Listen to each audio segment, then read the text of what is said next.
Generating traffic and sales can be a challenge for online merchants. But selling on the Walmart Marketplace puts your products in front of millions of customers who shop on Walmart.com.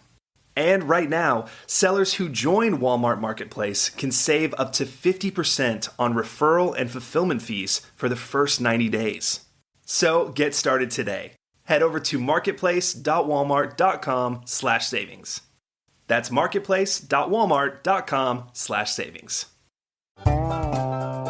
Welcome to E-Commerce Conversations, a podcast by Practical E-Commerce. What's going on, Internet? Eric Van Holtz here, back again with another awesome E-Commerce Conversations. I got Anthony Frasier on the other end of the Internet, I suppose. He's quite the entrepreneur, tech entrepreneur, and he's rolling out a new kind of podcast network. Welcome to the show, Anthony. Well, I'm happy to be here, man. Funny enough, I didn't even know you were running a long running podcast. So this is like, while I'm here, enjoying myself, I'm just amazed, man. You even find the time with such a big brand behind yourself, man. Well, I tried to do as little work as possible at Beard Brand, and it allows me to do the things I love, which is just talking to interesting people. Man, I need to adjust and be more like that. Definitely. So we were chatting a little bit before I hit record, and Anthony and I go way back. I was pulling up the old email. We were introduced by a mutual friend, Joel Daniels, way back in 2014 when you were putting on a tech conference, Tech 808. Right. How did that end up? I wasn't able to make it. Yeah, Tech 808 was, I had a company called The Fat Startup, and we were pretty much one of the first to really, come out with like a multicultural kind of based tech conference. You see them all over the United States now, but like we were the first to kind of like really take hip hop culture and combine it with like technology and make it cool at the time. And so it was great, man. We sold out in every city. We did it in Oakland, we did it in New York, Atlanta, and DC. And so each time we sold out, unfortunately, this is like before conferences were good business.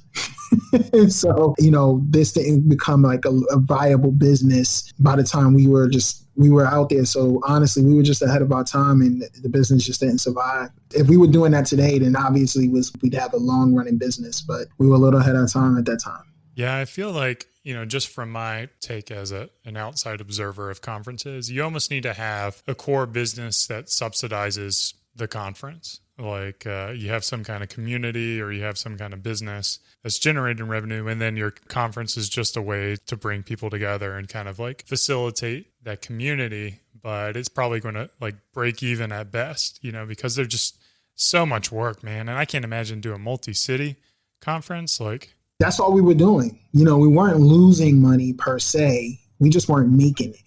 So we were just like breaking even, and we'd walk away from a conference with like, say, maybe 100,000, which seems like a lot, but it wasn't when you think about a lot of the time and energy and effort that went into it. And you think about all of the bills we had to pay, people we had to pay, 100,000 can disappear very quickly. Yeah, it was just like, for instance, we did have a good community though. We realized early on that the community, we can do a lot of things. It's so funny that I never talked about this, but when you have a community, you're allowed to fail and try different things. We didn't start off with the tech conference. First, we were trying to do online courses. Funny enough how that's a thing now, but when we were doing it, people were still kind of skeptical, so we didn't get too many people to bite. That didn't work for us. We did merch. That kind of sort of worked for us. So we were able to just try different things because people just were part of the community. It almost didn't matter what we were trying. It was like, hey, what do you guys want to do? Long as it was like the Fat Startup branded, they were along for the ride.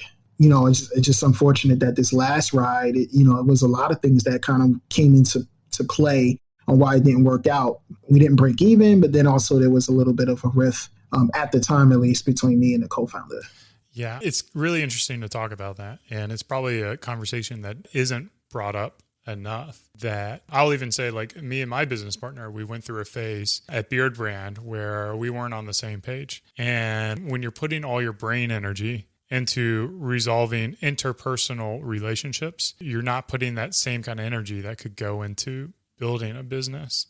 I assume you guys weren't able to on the same page? Not at that time, not in time to save the business. Everything's kosher now, but at that time, it was just it's not happening. And it's unfortunate because a lot of people still to this day, you just brought it up. So still to this day, everybody says, hey, where's Tech 808? What happened with Tech 808? What's going on with Tech 808? Till this day, it's 2020. And people are still asking me about that conference. And so we made a really big impact. And, I sometimes think, man, what if? But you know what? If that chapter in my life didn't end, then I wouldn't have done all of the amazing things that I've been able to do after that. So, I think ultimately everything happens for a reason. What would you say are your big lessons or takeaways from those projects that you were able to kind of spin forward into your next projects? Well, my biggest thing was just really documentation. And that seems to be a big thing now, where don't create, document. I think the first person I heard say that was Gary Vaynerchuk. And I don't think he knew how impactful that was. I think that statement just meant so much because, some people are just so focused on just creating content when your life is content, your experience is content, your failures is content, your successes is content. You are a walking content, So when I realized that, I was like, well, let me just put my stuff down in a book. I wrote a book in 2016 called Don't Dumb Down Your Greatness. And the book came out and we sold tens of thousands of copies. A lot to the community that I built, over the years with the Tech 808 conference, but also a slew of new people, events will pay for hundreds of books and fly me out to speak and do all these different things. It opened up so many doors. And that only came from me just living that philosophy of just don't create, document. I'm just like, well, I just want to document what I learned about, personal development, failures, how to, bounce back from failures, how to, get rid of self-doubt, things of that nature. I put it all in a book. And don't get me wrong, in 2016, I look back and I said, I didn't know shit. So I don't know why I felt the need to write a book then because I've learned so much. I mean, here's the thing. You write the book to learn. Right. I think that's the thing that people don't realize is you create a business to learn how to build a business. Right. That's the best way of learning. You're right. You don't wait until you're an expert to put it all down there. Right. And I did have a little bit of imposter syndrome when I first put it out, but I'm so happy about the impact that we were able to make. I'm still selling a number of copies per month. It just became almost like like a revenue stream for myself, passive revenue stream where book sales just come in every month and I haven't done anything to promote it in years. That's when I've learned the power of the internet and just having a scalable product in general. I haven't done anything like create something like a beer brand product or, a t-shirt line or anything like that. But just literally just having that book was literally like my first introduction to e-commerce. Well, regular listeners of the show will kind of know that I view e-commerce as more of kind of towing the line of an internet business. You're selling things online, and the things that you sell online, they could be products like a beard brand. They could be ebooks, they could be like digital products, or it could be, even as far as audience, and listeners. And that's the lesson I really want the listeners to have is to open your mind to opportunities as to what you can, I don't like to use the word selling, but what kind of items you can bring into the community that brings value and can create a sustainable business. So you've been able to transition into podcasts then. When did that start? So shortly after that business had ended, I wrote the book. And then after I wrote the book, just kind of chilling at home, man. I didn't really have an idea what I wanted to do next. In my mind, I was like, well, maybe I'll write another book. I remember talking to James Altucher. I said, hey, James, I did a book. You got any advice? He said, yeah, write your next one. So I was like, well, I don't know what my next one is. Maybe it'll come to me. While I was in that waiting period, I got approached by someone who was a venture capitalist, and he was familiar with the work that I was doing. He was familiar where I was from. He knew I was from Newark, New Jersey. And he said, hey, Audible is creating a venture capital firm called Newark Venture Partners. I would love for you to come hang out with us. Come talk to us about Newark. I know you're from here. We'd love to just have your presence here. And I went to the office a few times, made good friends with the VCs there. And before you know it, it was like, hey, we would love for you to just kind of come on to the team as an entrepreneur in residence. And, the office for Newark Venture Partners is 25,000. I think it might be 50,000. I don't know, but like 25,000 square foot, like open concept space. And it's in the same building as Audible, which is right upstairs. Like Audible is literally like 3-4 floors above us. And the bug bit me. Before I did all of this I was actually podcasting in 2008 when I had a video game website. And we were just talking about PlayStation, Xbox, just fanboy stuff, arguing about what's better and what games you played. I'm better than you. You're better than me. That kind of rapport. And I remember how fun it was. And then I was seeing all the storytelling. I was going upstairs with Audible. I was like, man, I think this is my opportunity to kind of get back into it. And that's really the short version of that's why the bug bit me. But when that bug did bite me and I got so deep into podcasts, I realized it was a big problem. Podcasts are very white. So, and it's not necessarily that it was bad content. It was great content, but it was content that sometimes didn't always speak to an audience that I was familiar with. The audience that I was familiar with building when I was building the Fat Startup and the Tech 808s. And when I was writing my book, where was the content for that audience? Where was the stories for that audience? And that's why I felt like there was an opportunity for me to build a company that can create those stories and not just be about hip hop. I think that was the big thing with podcasts, especially amongst Black audiences, where it was like a lot of pop culture, a lot of roundtable discussions, but no storytelling. And so that's where we wanted to specialize. So you've built like a network, right? It's not just you creating podcasts, right? Yeah, the company is ABF Creative, and we're a network. We started off as a studio when we were doing mainly studio stuff, boutique kind of stuff, where we would go to Prudential or, a brand would hit us up like Nike or something like that. Toyota, we did something with them that never came out. But we were mostly almost like a marketing firm, right? Where you could come to us and we'll create your podcast for your brand. But, over time, we were just like, okay, now it's time for us to really expand. We made money. I only did it as a money-making mechanism for the most part. We made enough money to where now we can start investing in our own original podcast. And I jumped right in. At this time, I was not funded. I was based in the Newark Venture Partners office, but I wasn't funded. I was doing all of this on my own for at least the first 2 years. I had to kind of prove the model out. And so by going the network route, I had a more scalable model. It wasn't really necessarily boutique, like this agency-like thing, which is not a bad thing, by the way, for anybody listening. That's really not a bad thing.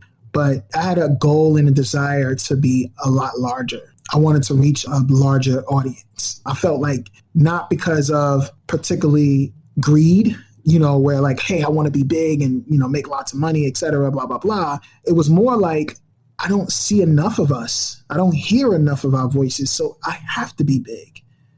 I see it almost like I'm on assignment, not opportunity. It's an assignment, not an opportunity. Yeah. I mean, if you're very mission driven, which is something we've talked about a lot as well, is just the more you can spread your mission, the larger you can get out there, the bigger impact you can make on the world. Right. And I think there's, kind of a knock on capitalism to a certain degree where it's just greed and money and, a bigger consumption and things like that. And for me personally, I don't believe that. I believe there's a lot of people like you and me who believe strongly that through our actions, we can make a world a better place. And through our businesses, we're able to, make an impact on the world. What are the topics of the shows? We aim to talk about a lot of different topics. So for instance, one of the podcasts we just did last year was called Through Her Eyes, and it's all about gun violence. And it's about, mothers. It's only mothers. You don't hear anybody talking except the mother who lost her son to gun violence in the streets.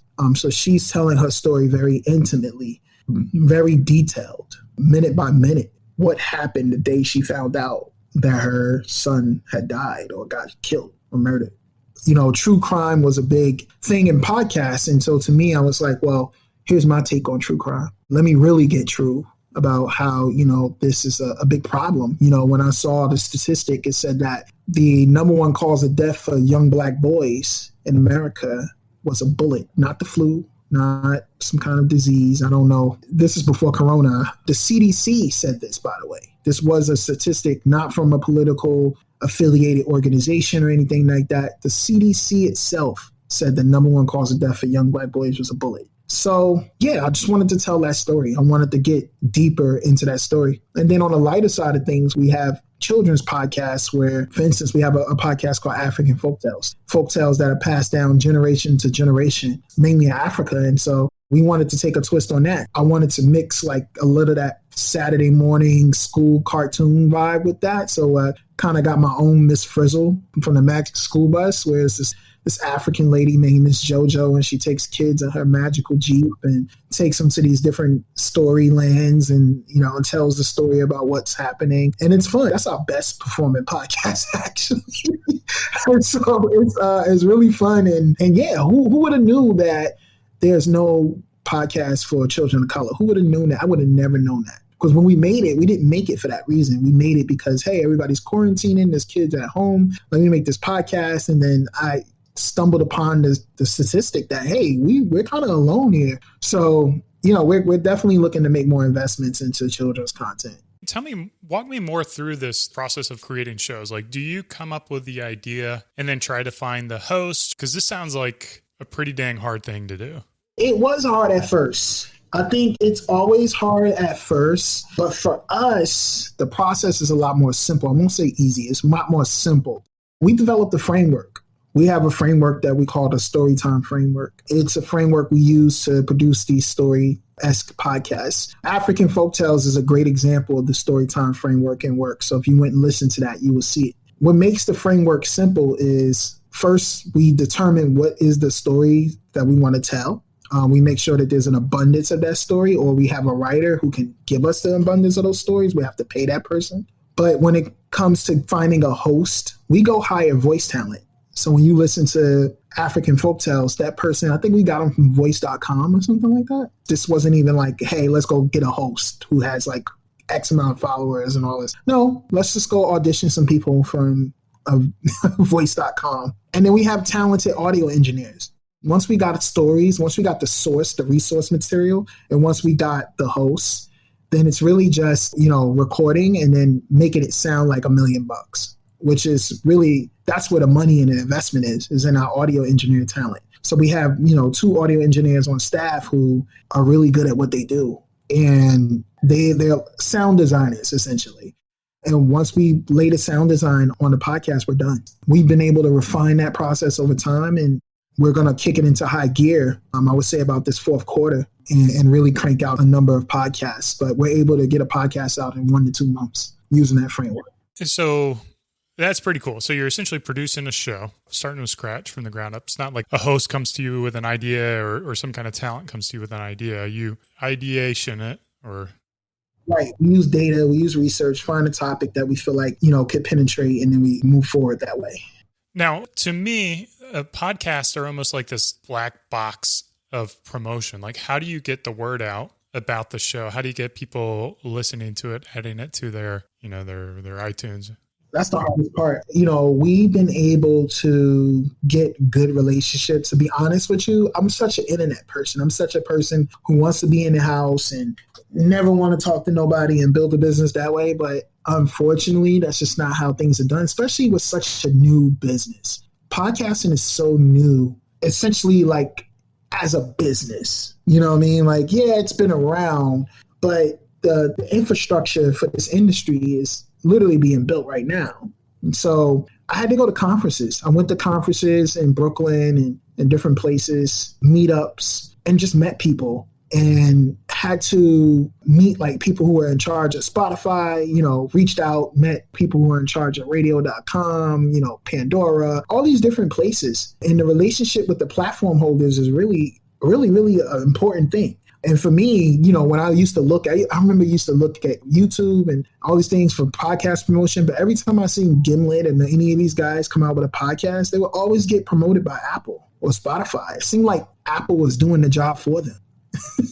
Almost, It's like, yeah, they put out a big press release, but it seemed like the platforms really was just going out their way to just help these companies become larger and get listeners, and essentially funneling listeners to them, making them a business. because their social medias weren't really that good. None of that. I did all the research, all of the competitive analysis, all of that stuff. And it was never anything that was really good except for the fact that, they got promoted by the platforms. So to me, that was the route I had to go. And I don't want to be beholden to that. So like we have other plans to implement like email marketing more into our flow, and then also SEO.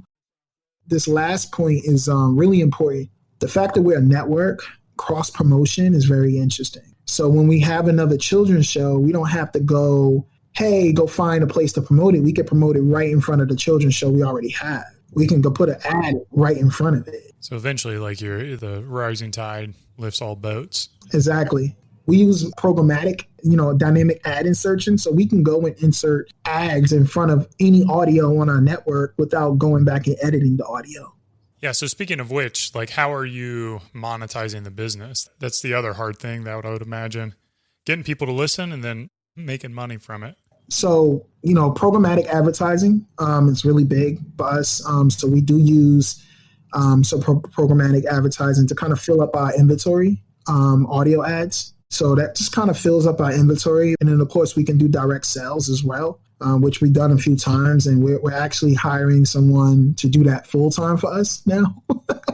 So because, that was mainly my job to go, find ads.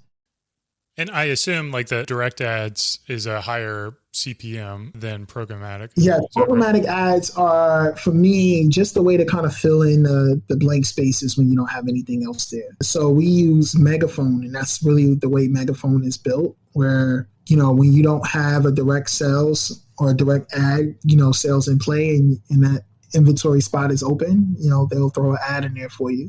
Of course, they take their split, and then we take our split. But even on a good month, through programmatic advertising, you could still make a decent amount of money depending on how much, listeners you have. Yeah. Do you know, like, is that going to be around like $5 CPM, $10 CPM? That it fluctuates because each advertiser is different. So like, one could be $5, another could be like $2, that you just don't know. You don't necessarily with programmatic ads, almost like Google ads, right? It's like audio Google ads. You don't necessarily know who the advertiser is. Like, for instance, I just listened to one of my podcasts this morning and Facebook was advertising. It's like, oh, okay, that should have a high CPM. But it's just, you never really know with those things. I don't depend too much on them, but it's better than having nothing. And that's the big thing.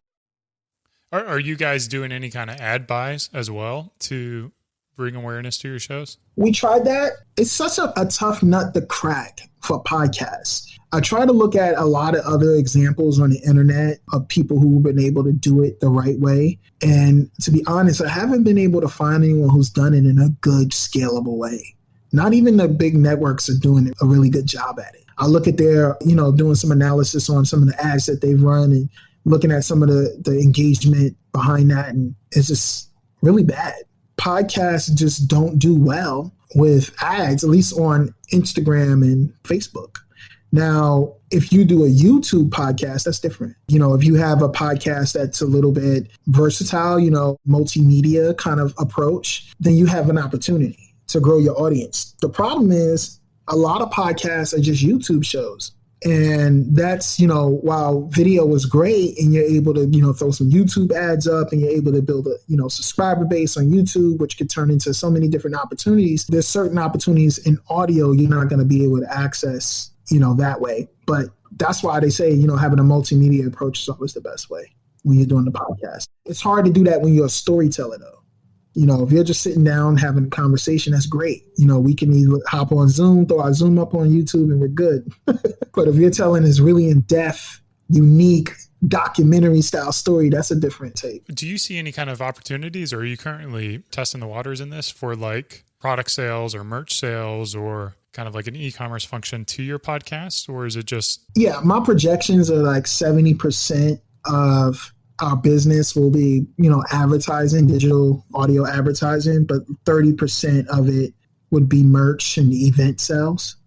So we see a really big opportunity to grow merchandise as, obviously as the shows become more popular and you have these IP, that's another bonus. Creating these original podcasts that you can do multiple seasons, kind of grow the intellectual property, get a fan base for it, sell t-shirts around it, sell notebooks, things of that nature. We've been approached by Hollywood agencies as well. So there's opportunities for these podcasts to become films, television shows, books. So I think that's 30% of our revenue would come from that, if not more, to be honest. One of our deals we have with Audible, there's potential for that to be a movie or a documentary on Amazon. Who knows, So if that does happen, then, there's significant revenue that could come from something like that. So there's always an opportunity for that to become a bigger part of the business eventually too. I always think about you look at what Netflix is doing, what Amazon Prime's doing, Disney's doing, of course, Quibi, which is no more. But the act of being able to tell a story and engage with your audience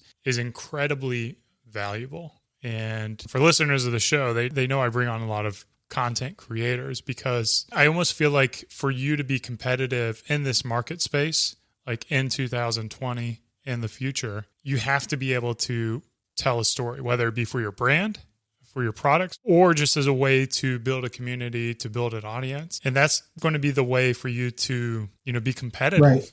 Because no one can copy that story, right? They can, but not really. It goes back to it makes it seem like I listen to a lot of Gary Vaynerchuk. I really don't, but he just has a lot of memorable quotes. But I remember he said, every company is a media company. And that was another thing that just always stuck with me because you're right. One of the things that I've noticed online, and I beat myself up over this, and it's the reason why I have to, get better at it. But you could become a writer online and really build something for yourself. There's no surprise why Substack and, sites like Medium are so substantial these days, more specifically Substack. But I've seen people who wrote their way to their million, wrote their way to financial freedom. And they weren't writers. They weren't journalists. They weren't anything of that sort. They were just people who just love to create content about the things that they learn. And that's an opportunity.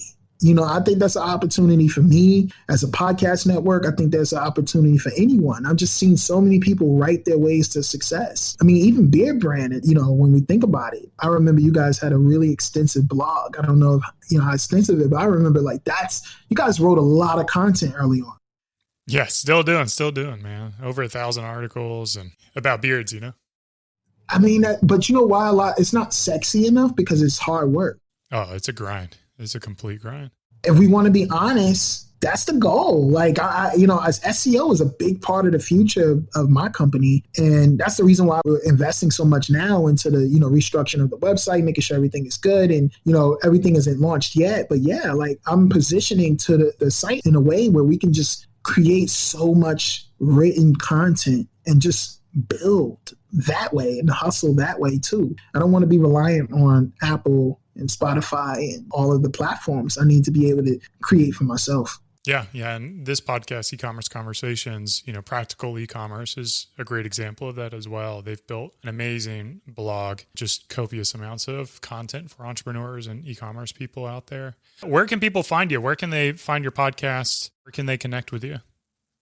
Anthony Frasier on Twitter and Instagram. That's AnthonyFrasier. But my company is ABF Creative on Twitter and Instagram as well. Follow us. You should have all the links and stuff like that from those pages. Sweet, man. Well, I appreciate you taking a little bit out of your day to share your story and share what you're doing. Glad we were finally able to connect over phone. Long time connection. So it's really good to speak with you. I actually got your product right in front of me, man. I bought it from Target. So I just want to congratulate you on, man, just growing the brand to where it is. I remember buying this and I was so proud. It's the Lumberyard Utility Balm. Oh, thank you, man. You're too kind. You didn't have to do that. And I really use it. So this isn't even hey, I bought it just to brag about it, but man, half the stuff is gone already. So sweet, man. All right, guys, this has been another E-commerce Conversations. Hope you guys were able to learn a thing or two. Thanks for listening. Cheers and keep on growing.